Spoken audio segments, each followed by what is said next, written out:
Hello, everybody. Welcome to another episode of All About Co-op. I'm Minion. That's Joker. And this is Guild Wars 2. Now, I know this isn't our standard fare, but we thought, why not have a new show? On Mondays, you will get MMO Mondays. I thought it was clever. Yay! I thought it was clever. I thought maybe, try something different. We read a press release from Guild Wars, and we're really excited about a new mount that they're releasing, the Dragon. It looks really cool, really, really cool. And I'm like, you know what? I want to ride one. I want to put my butt on its back, and I want to fly around and make it go roar, because I thought that'd be awesome. And after some debating, we went back and forth. We were going to try different characters each, because as you can see, you've got 5 different races that you can be. But unfortunately, each character starts in a different part of the world. And while it's not that big a deal, it's really annoying to start your character in one place, have your buddy start in another place, and then have to run halfway across the map before we even start recording. And we really wanted you guys to see the character creation, because honestly, this game's character creation is probably one of the top 10 character creations I've ever played. I really like the characters. I like the races. We got, we'll go through a quick rundown of the different races. We got the Char. These guys were, in the first game, the villains. They were the unending horde you had to fight in order to survive. They were trying to take over the world, and they were not really nice people. If you want to think of it without me reading the whole explanation, really easy way to describe them is they're basically Klingons that look like cat people. I mean, that's the easiest way to describe it. And then you got your stereotypical, atypical, bland-ass human. They are pretty much mediocre at everything. They're not really great at any one specialty of careers.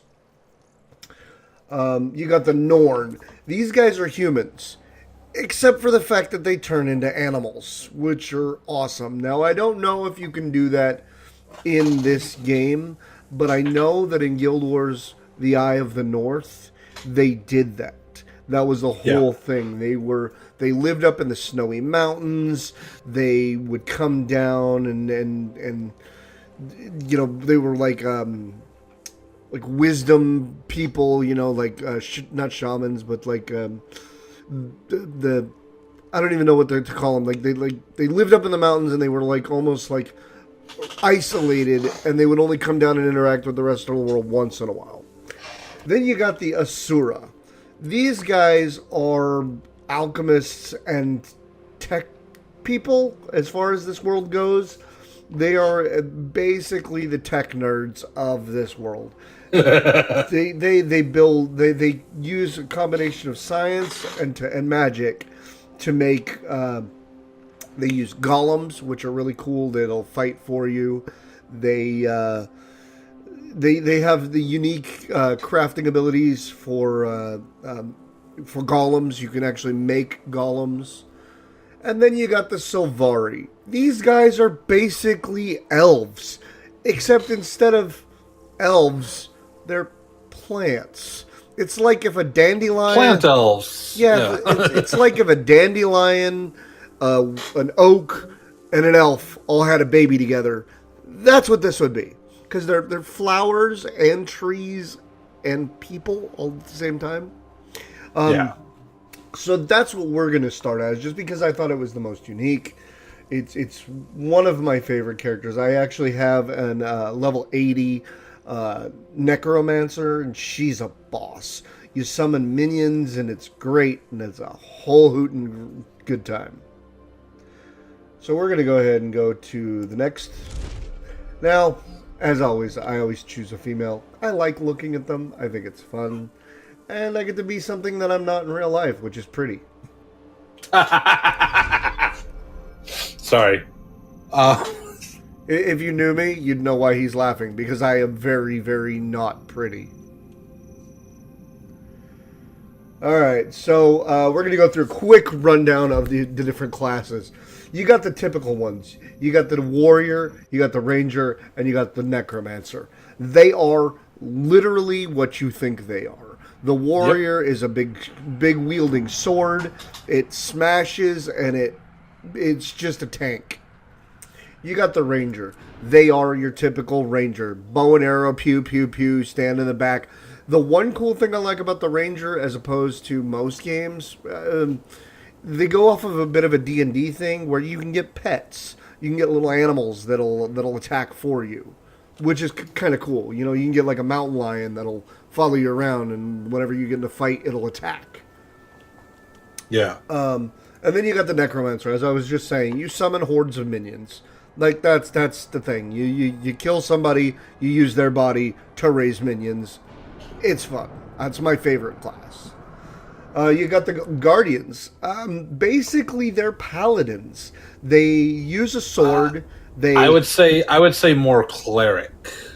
Well, but the thing is they use a sword. They smash with their. They have a shield, and they use defensive magics. They give buffs. If you want to go healer, this is probably your class. You got the thief. This is probably what I'm going to play as. You basically just sneak. You stealth. You get bonuses to stealth and evasion. You get dodge, duck, roll. Pretty sure the only reason they didn't actually just call it rogue is because they didn't want to get sued by Wizards of the Coast. Or something like that, yeah. Because you don't really steal. I mean, that's the only downside is you don't steal in this game. And if you have a class called Thief, you should be able to steal. Yeah. But I haven't really played as much of it, so I don't really know for sure that you can't pickpocket. So I don't know. You got the Elementalists. These guys are pretty much what you think they are. They use elemental magic, and they typically tend to do it from a ranged attack. They do a lot of AoE attacks, which is awesome. In the first game I had, this is what I beat the first game with, was an Elementalist, a Fire Elementalist. He was a boss. He could stand back and just launch Meteor Strike over and over and over, and it would deal ungodly amounts of damage to large groups of enemies all at once, and it was a blast. And that's probably what I'm going to be playing this time, just because it's kind of what I usually play in this type of thing. Someone who can stand back and deal death from afar. Then you got the Revenant. These guys are kind of monk-ish. They use magic, but it's in combination with like hand-to-hand combat.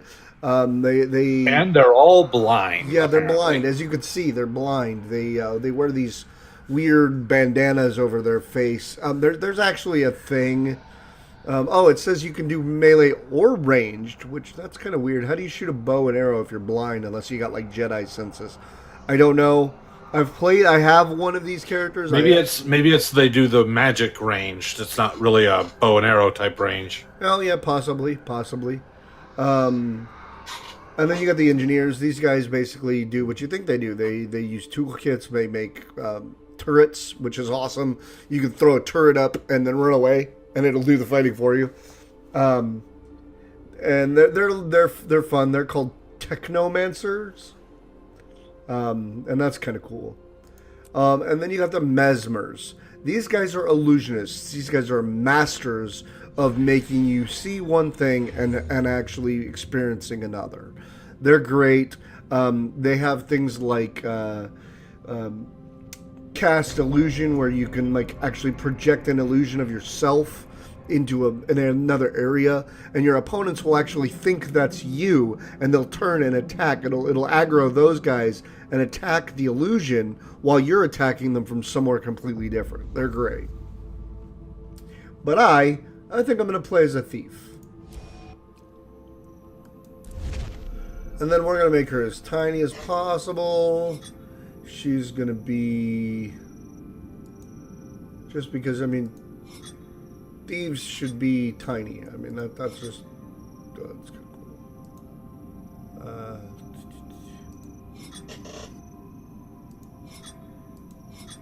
We want her as tiny as possible. That way she can sneak in. My guy is kind of mid-size. Not too small, not too big. Just A little bit on the small side, though, because, I mean, he's not supposed to be a big guy to... He casts magic. That's how he kills. I'm going to make her skin as dark as possible. And we'd already actually recorded this once before, which is why we're rushing through. And I'm going to make her...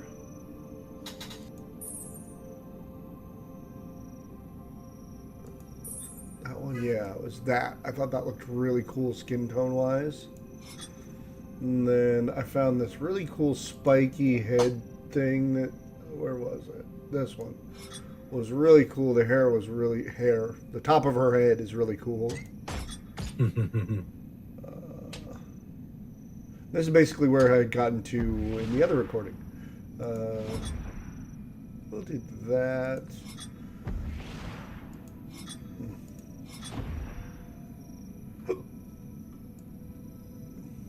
Those are cool. Those look like leaves. I'm doing her ears. Yeah. I picked the ones that looked the most like Spock-like. Yeah, I'm doing ones that look like they look like leaves. Yeah, it's basically. Wait till you see her. She's basically a pokey plant of doom. I'm just gonna. Only thing I'm gonna change. I'm gonna change her iris. Iris size. Bigger irises mean they absorb more light, right? Yes, usually. And then I'm going to change... Oh, that's not really, you can't really tell.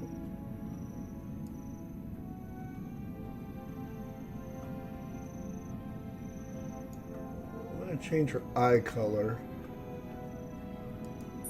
Ooh, that's kind of creepy looking. That's too creepy. Yeah, we'll do purple. Unless I have one that matches her skin tone, that'd be kind of cool.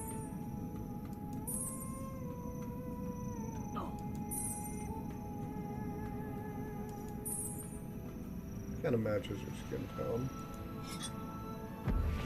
Her nose, her mouth, I actually really like.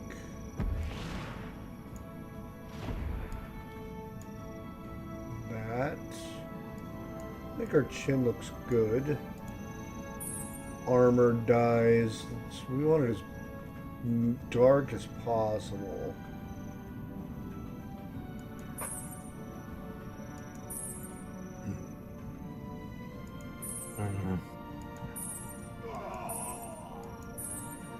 Yeah, we're not going to do secondary color. Not a tertiary color. No. Yeah, we'll do silver-ish. Matte. It calls it matte. How about stone? Matte. Oh. Yeah, we'll do that. That looks really good. So I did my primary is ebony. My secondary is tarnished steel. And my tertiary is matte. Of just your top, or for all three? That's what I'm going to do for all three. Okay. Yeah, I decided my main one, the one that I first do, is going to be water. So the colors that I chose for mine are stream for the main one, tea jeans for the secondary, and tertiary to kind of blend it back in with the whole plant thing is jalapeno, because that's the darker of the two greens. Okay. Should be an interesting color choice. And then my boots. Except for my boots. My boots are going to be winter sky. But yeah. My boots are ebony and stone. I think that looks really good. Let me know in the comments below what you think of my character's outfit.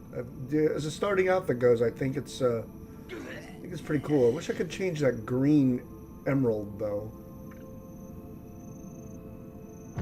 Oh well. C'est la vie. I guess it's an homage to her plant roots. But All right. So now you get to choose the background.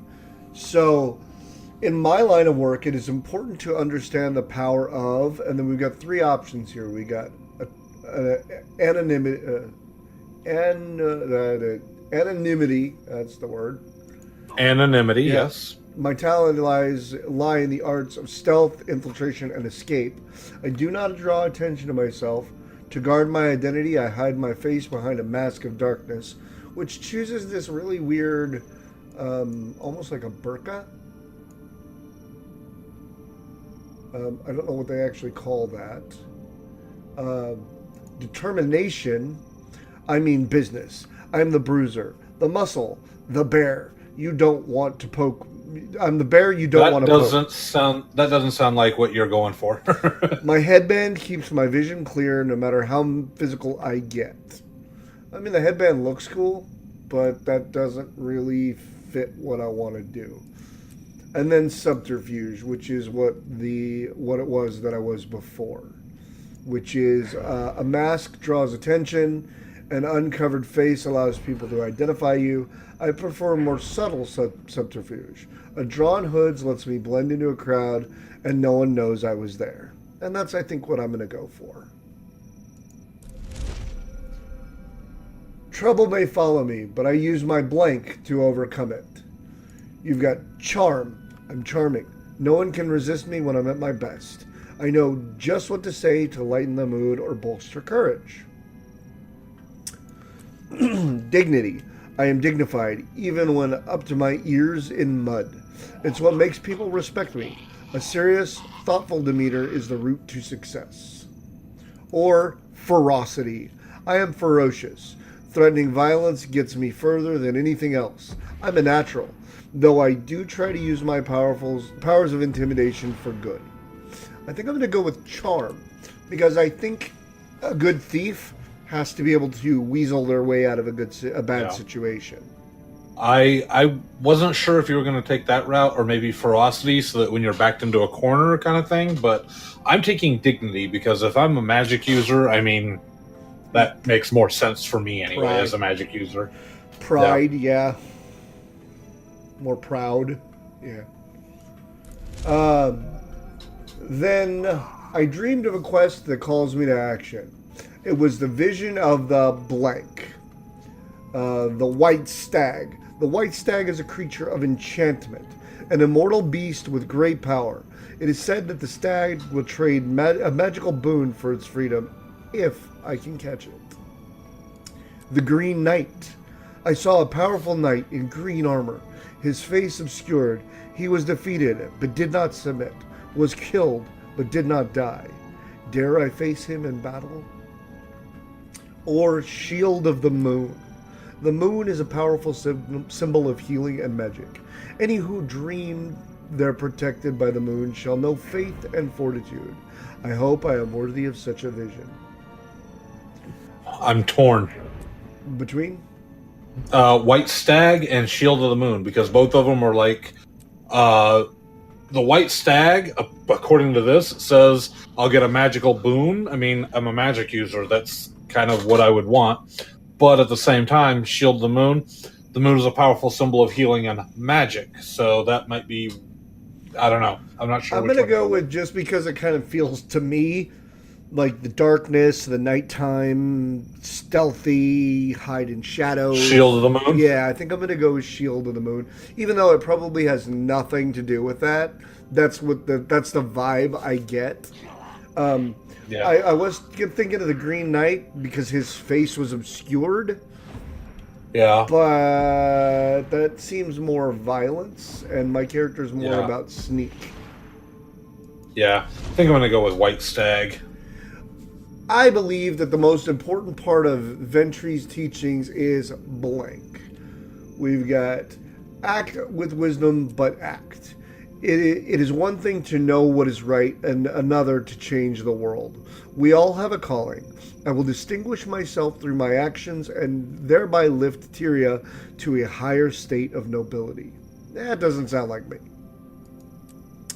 All things have a right to grow.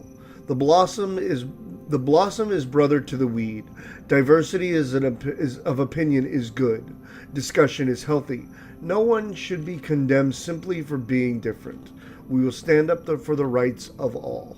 That sounds like me, but maybe not my character. Yeah. And where life goes, so too should you. The world is a delicious and gorgeous place created for us to explore, enjoy, and protect. I will seek out the lessons in every experience, and as I grow, I will have more to offer in return. I think that might be what I do, because my character's whole thing is they're leaving the home tree to go out and explore. Yeah. Yeah, I was thinking, honestly, because it kind of speaks to me on a personal level as well. All things have a right to grow. But this character probably act with wisdom, but act. Yeah. I'm going to go with where life goes, so should you too. And then the pale tree awakened me during the blank. We got 4 options here. Cycle of Dawn.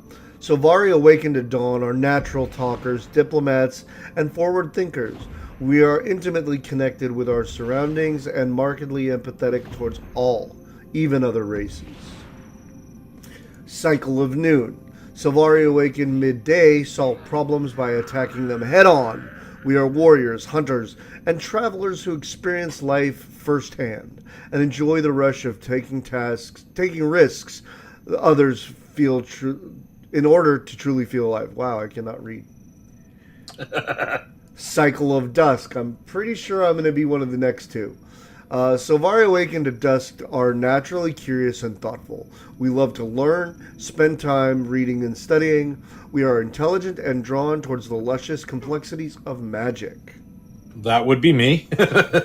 And Cycle of Night. Solvari awakened at night are secretive, cautious with information. We make our own decisions and we come and go as we please. Nimble and of mind and body. So I'm actually kind of torn. Yeah. That one, Cycle of Night, or Cycle of Dawn. Because natural talkers and diplomats, I mean, part of my character, she's a thief. She's all about weaseling her way out of a bad situation. Yeah. If she can't talk her way out of a situation, then she'll resort to fighting. That's kind of how I'm going to play her. Well, what I was thinking, at least what I'm getting from Cycle of Night, is nimble of mind and body means you're never seen in the first place. Yeah, and that's why I said I'm torn. That's like I like the idea that she's really crafty. She's really smart. She can talk her way out of anything. She's but she's also like a ninja. She can sneak in and out, and you don't even know she was there. So I think I'm going to go with Cycle of Night. But like I said, I'm kind of torn between the 2. And at first, when I first saw Cycle of Dawn, I thought maybe, but Cycle of Dusk, it's magic. I mean, it's what any mage is going to use. I mean, or take. And then character name. I want to think of something good, something plant related, but at the same time, maybe ninja or assassin or thief related. See, that's a class they should have had, was assassin. Let's see. But I also don't want to be too on the nose. Like, I'm thinking like Rose. But no, I guarantee you, somebody's taken that. It's not long enough. Wish there was just a random button. You know what I mean? Yeah. Well, in order to come up with mine, I used a name generator. And I just took a couple of them and kind of mashed them together into something new. My name will be Cass Walden. Is it Cass Walden? Caswalden. Cass Walden. So we'll call you Cass. Got it. Okay. Let's see. I'm just trying to think of something good that's tree related. You want me to throw if you you got some a random options? thing, if you got a random thing, help me out, because I'm getting option paralysis here. It's really difficult. Like I said, I want something feminine, I want something tree related, and I want something that hints at shadows. Well, the problem is the Sylvari name generator doesn't really give me anything like that. Like, I got one. Hold on. here are the 10 names that popped up: Sozana, Casey, Brid, Gwendolyn, Katrin, Blair, Narbflaith, Fia, Cheston, and Donalda. Hold on. Let me shorten this. I found one. Okay.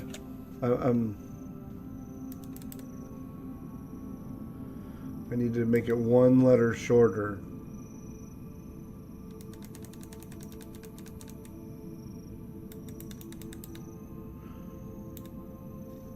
How about Wendell? No, Wendolyn sounds weird. How about Gwen Shadowleaf? Okay. And it was not taken. How weird is that? I can believe it. It's not that bad I a am name. Sylvari. 25 years ago, my people first appeared in Tyria. The pale tree flowered, and the firstborn awakened. The dream contains my race's memories. I gain awareness here, and then awaken into the world. The dream fills me with knowledge, and is my connection to others. It is my inspiration, my guiding light. While here, I have discovered my purpose, to face evil and destroy it. Even now, I sense my destiny calling me to awaken. My time is soon. Nature and goodness are under siege. All life hangs in the balance. If Tyria is to survive, it will need us. If we fail, the dream will be consumed by nightmare, and Tyria will wither and die. Oh, really? I dream of secrets. The voices of my people whisper to me of spiderwebs and hidden knives. Hello? I'm watching a cutscene. I see the symbol of a crescent moon on the curve of a shield. It is a symbol of wisdom. The dream hints at my future. I glimpse the faces of those whose secrets I will shelter, and who, in turn, guard mine. I will uncover truth and fight the nightmare that festers in wicked hearts. On the eve of my awakening, I feel the earth singing in my bones. And yet, I sense darkness approaching. Something intrudes upon the dream. Blocks the path to my awakening. Before I can enter the world, I must first face this evil and vanquish it. I am summoned by the dream.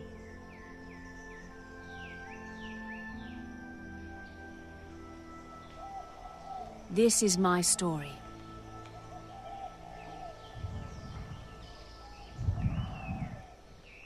That was cool. So yours was a little bit different than mine. And I didn't get to watch all of mine. what? Your game crash? No. Yeah, the game completely crashed, which is why I said, what the heck? So I restarted, and when I went back in, it just started me. Okay. I'm standing right next to you. Yes, I know. Oh, I that's see you. pretty. I like your outfit. The green and the blue actually looks good together. I was thinking it was going to look absurd. What do you think of my chick? Yours looks pretty good. Yeah, she looks friggin' legit, dude. Like, I really like her. She looks like wrong game, but she looks like a Sith warrior or something. Yeah, I was going for kind of like a stealthy ninja chick. All right, so I want to disable that. No, don't want to close this. Don't want that. Okay. I want to turn off the chat window. It's been a while since I've done that. I want to just go away. Go away. Filter. I wanted to say off. How do I turn it off? I'm going to put a pause in here. When I come back, I'll figure out how to disable chat window. Actually, you know what? Let's call this an episode. That was Guild Wars 2 character creation. Next episode, we're going to start adventuring out. We're going to start taking quests and exploring the world around us. And we will show you how to level up in Guild Wars 2, how to... The little tricks and secrets of actually leveling, because believe it or not, combat is not the focus of this game. So tune in next time to see how that goes. Don't forget to like, comment, and subscribe. And if you want to keep up to date, just go ahead and click the bell so you get notified of new episodes. Head on over to Facebook and Twitter, like and follow. Links to all that is in the description stuff down below. Thank you for watching. And as always, keep gaming.